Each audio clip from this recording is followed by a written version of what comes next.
Olá, tudo bem? Eu sou a Juliana, do Mistérios com Juliana, e hoje eu tô fazendo um vídeo pra ninguém poder nunca me chamar de parcial. Porque algum tempo atrás eu fiz um outro vídeo lendo Mistérios aconchegantes com gatos na capa, então dessa vez eu resolvi fazer com cachorros. Porque...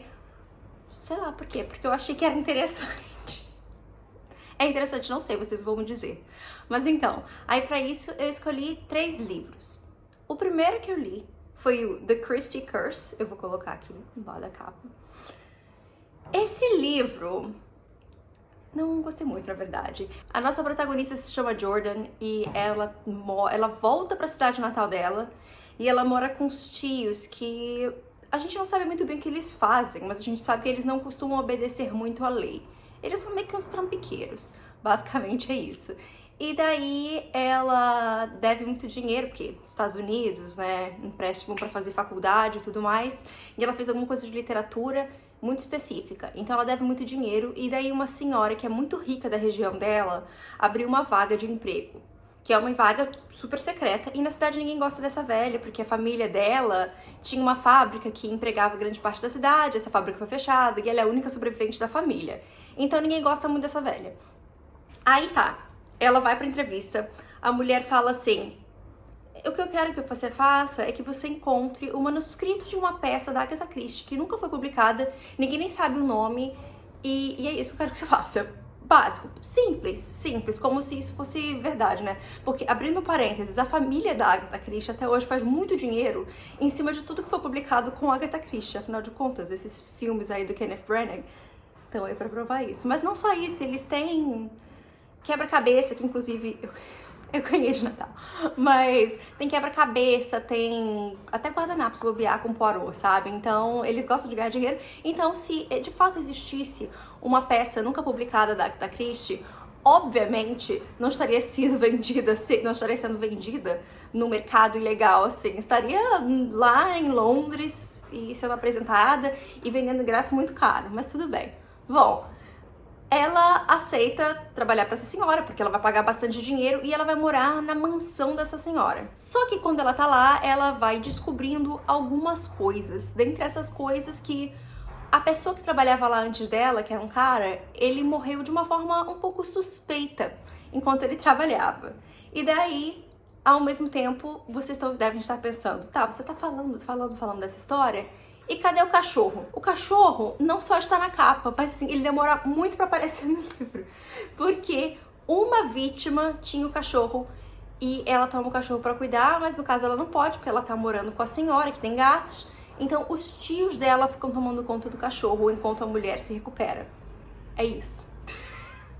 Esse é o cachorro na capa. Aí que eu tava lendo, eu ficava, gente, cadê cachorro? Cadê cachorro? Não tô achando. O cachorro apareceu. Eu achei essa uma daquelas histórias bem bobinhas, assim, sabe? Eu não acho que vale a pena ninguém ler. É o início. Todos esses livros, na verdade, que eu tô falando hoje sobre com cachorros na capa, eles são os primeiros de sua série. Eu achei bem bobinho, eu não recomendaria ninguém ler esse livro e também não vou continuar com essa série, só pra deixar bem claro. O segundo livro que eu li se chama Dead and Breakfast. E ele é engraçado, o cachorro, como ele aparece, ele tem a ver com o primeiro livro, porque é meio que da mesma forma que os cachorros aparecem assim no livro. Mas bom, nesse livro, no Dead and Breakfast, a gente tá seguindo a Melanie e a avó dela, Lisa. Elas meio que juntaram todo o dinheiro que elas tinham e compraram um B&B, aqueles Bed and Breakfast, tipo uma pensão, a gente chama meio que de pensão. Aquele hotel que é uma família que faz hotel e tá recebendo os convidados, né, os hóspedes.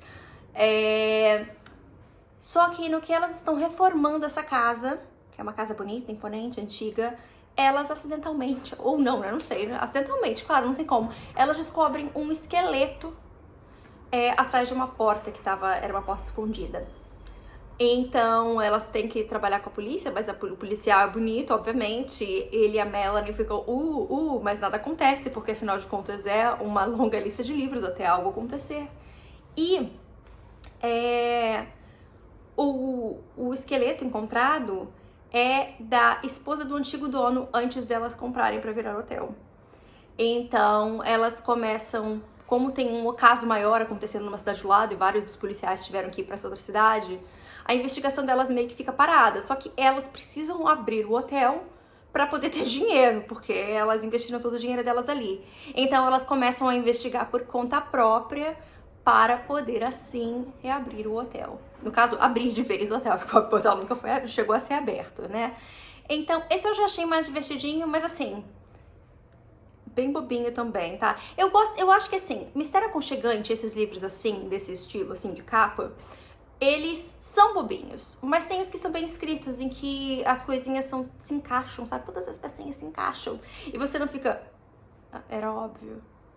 Mas eu acho que eu escolhi muito mal pra esse vídeo dos cachorros, porque... Bom, é a vida, foi isso que aconteceu dessa vez. Aí aqui, o que acontece é, existe uma outra vítima. A Melanie descobre que ela tava andando com um cachorrinho quando ela foi morta, então ela resolve adotar o cachorrinho dessa antiga dona. Ou seja, o bichinho traumatizado ainda levam ele pra essa casa. Mas tem um final feliz, né, gente? Porque Mistérios Aconchegantes têm finais felizes. E às vezes é isso que importa, né?